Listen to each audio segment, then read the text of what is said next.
전 세계 최대 스트리밍 플랫폼 중 하나인 넷플릭스가 최근 2024년 4분기 실적 보고서를 발표했습니다. 기록적인 성장을 거두면서 투자자들에게 주목을 받고 있는데요. 주요 내용을 정리해 보겠습니다. 자, 먼저 넷플릭스는 2024년 4분기 동안 1890만 명의 신규 구독자를 추가하며 월가의 예상을 거의 2배나 초과를 했습니다. 재무 실적 같은 경우는 매출은 약 102.5억 달러, 전년 대비 16% 증가하면서 예상치였던 100.7억 달러를 상회했고요. EPS 같은 경우는 주당 4.27달러, 로서 예상치였던 4.12달러를 초과했습니다. 오퍼레이션 마진 같은 경우는 27%를 기록하며 전년 대비 22%에서 상승했습니다. 운영이익은 100억 달러를 돌파했고 말씀드렸다시피 오퍼레이션 마진은 전년 대비 6% 증가를 하면서 좋은 모습을 보여줬는데요. 이제 연간 순증 가입자만 해도 4,100만 명 증가를 기록하면서 폭발적인 구독자 증가 추세를 보여주고 있습니다. 현재 총 가입자 수가 3억 200만 명을 넘었다고 해요. 자, 그러면은 이렇게 역대급 구독 증가수가 무엇에서 비롯되어 있는가? 아무래도 여러 지표에서 시장 기대치를 뛰어넘는 성과를 거두게 된 요인을 자체적으로 분석을 했었는데 먼저 콘텐츠의 힘을 강조했습니다. 이제 일단은 명실상부 넷플릭스의 메가 IP가 된 오징어 게임 시즌2가 넷플릭스에서 가장 많이 시청된 시리즈 중 하나로 자리 잡을 전망이라고 하고요. 그리고 Carry On 같은 경우는 넷플릭스의 역대 영화 탑 10에 진입을 했다 하고 대 타이슨, 마이크 타이슨 이 경기는 역대 가장 많이 스트리밍된 스포츠 이벤트로 기록이 됐고요. 또한 크리스마스 당일, 작년 크리스마스 당일 방송된 NFL 경기 2건은 역대 가장 많이 스트리밍된 NFL 경기로 등극했다고 합니다. 이렇게 콘텐츠의 폭이 다채로워진 만큼 넷플릭스 구독자 수도 늘어났다고 볼 수 있겠죠. 그 다음으로 넷플릭스 경영진에 따르면 2022년에 출시된 광고 지원 요금제가 주요 성장 엔진으로 등극을 했다고 합니다. 신규 구독자의 55% 이상이 광고 지원 요금제를 선택했다고 하는데요. 광고 매출이 전년 동기 대비 60% 이상 성장하면서 광고주 수요가 강력함을 입증했고 가격 민감형 소비자를 유치하면서 ARPU 상상에도 기여를 했다고 합니다. 자, 참고로 넷플릭스는 최근 주요 시장에서 요금제를 인상했는데요. 스탠다드 요금제는 17.99달러, 그러니까 1.5달러가 증가를 했고 프리미엄 요금제는 22.99달러, 2.5달러가 증가를 했고요. 추가 멤버 이용 같은 경우는 8.99달러, 그래서 1달러가 증가를 했습니다.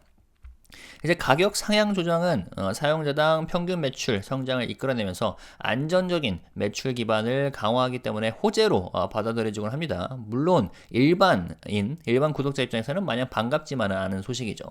이와 관련해서 실적 발표 도중에 질문이 등장했는데 넷플릭스 경영진은 이렇게 얘기를 했습니다. 결국 요약을 하면 가격 인상이 최근 몇 분기 동안 여러 시장에서 성공적으로 적용이 되었는데 회원들에게 더 높은 가치를 제공한 후 신중히 진행을 하고 있다는 거죠. 또 다른 공동 CEO는 이렇게 덧붙였는데요. 이것 또한 요약을 하자면은 2025년엔 강력한 콘텐츠 라인업을 바탕으로 가격 인상을 정당화할 만한 시기라면서 최고의 시리즈와 콘텐츠가 준비되었다며 자신감을 표했습니다. 자, 넷플릭스는 2025년을 위해 세 가지 주요 사업 과제를 제시를 했습니다. 첫 번째는 핵심 콘텐츠 강화입니다. 유저들에게 사랑을 받는 시리즈와 영화를 늘려나가서 사용자 경험 개선과 광고 사업 확대를 꾀하겠다는 겁니다.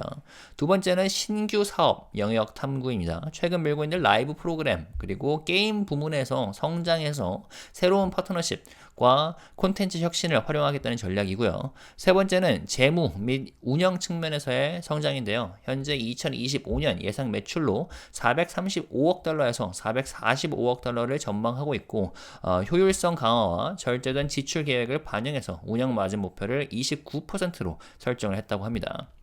자, 이렇게 넷플릭스의 탄탄한 실적과 긍정적인 가이던스 덕분에 NFLX 주가는 애프터마켓에서 14% 이상 급등하는 등 긍정적인 반응을 이끌어냈습니다. 넷플릭스 주가는 지난 1년간 약 80% 상승했는데요. 현재 PER은 약 50 정도 수준이라 싸지는 않지만 높은 수익성과 매출 성장 전망이 투자 매력을 부각시키고 있습니다. 참고로 현재 넷플릭스를 커버하고 있는 애널리스트는 30명으로서 매수 의견이 21명, 홀드가 7명, 그리고 매도 의견이 2명입니다. 목표가 평균은 약 951달러고 최고가는 1100달러 되겠습니다. 자, 그래서 넷플릭스에 투자를 한다면 어떤 포인트가 있을까요? 제 생각에는 광고 기반 요금제, 게임 및 스포츠 등 신규 콘텐츠, 그리고 글로벌 시장 확장이라고 봅니다. 광고 기반 요금제는 4분기 신규 가입자의 55% 이상을 차지하며 큰 인기를 끌고 있는데 2025년 광고 매출은 다시 또 2배 증가할 것으로 예상이 되고요. 그리고 최근 넷플릭스가 라이브, 게임, 스포츠 분야 이렇게 밀고 있는데 향후 뭐 FIFA 여자 월드컵처럼 인기 콘텐츠 IP를 확보하게 되면 포트폴리오 다각화를 더욱더 이뤄낼 수 있을 것으로 보입니다. 또한 넷플릭스가 만약 미개척 국제 시장에서도 구독자 수를 늘려나간다면 전 세계 스트리밍 플랫폼 점유율을 훨씬 높여나갈 수 있을 것으로 보입니다. 하지만 물론 주의해야 할 요소도 있는데요. 디즈니 플러스나 아마존 프라임 비디오 등 주요 경쟁사의 확장, 그리고 가격 인상으로 인한 민감한 시장에서의 구독자 이탈 위험을 좀 조심해야겠습니다. 자, 그래서 글로벌 스트리밍 시장의 선두주자로서 놀라운 성과를 거두고 있는 넷플릭스. 여러분은 전망을 어떻게 보시나요? 댓글로 의견 남겨주시고, 유익했다면 구독 부탁드리겠습니다. 그리고 이 영상은 투자 권유 목적이 아니라 개인적 의견을 담고 있다는 점 참고드립니다. 감사합니다.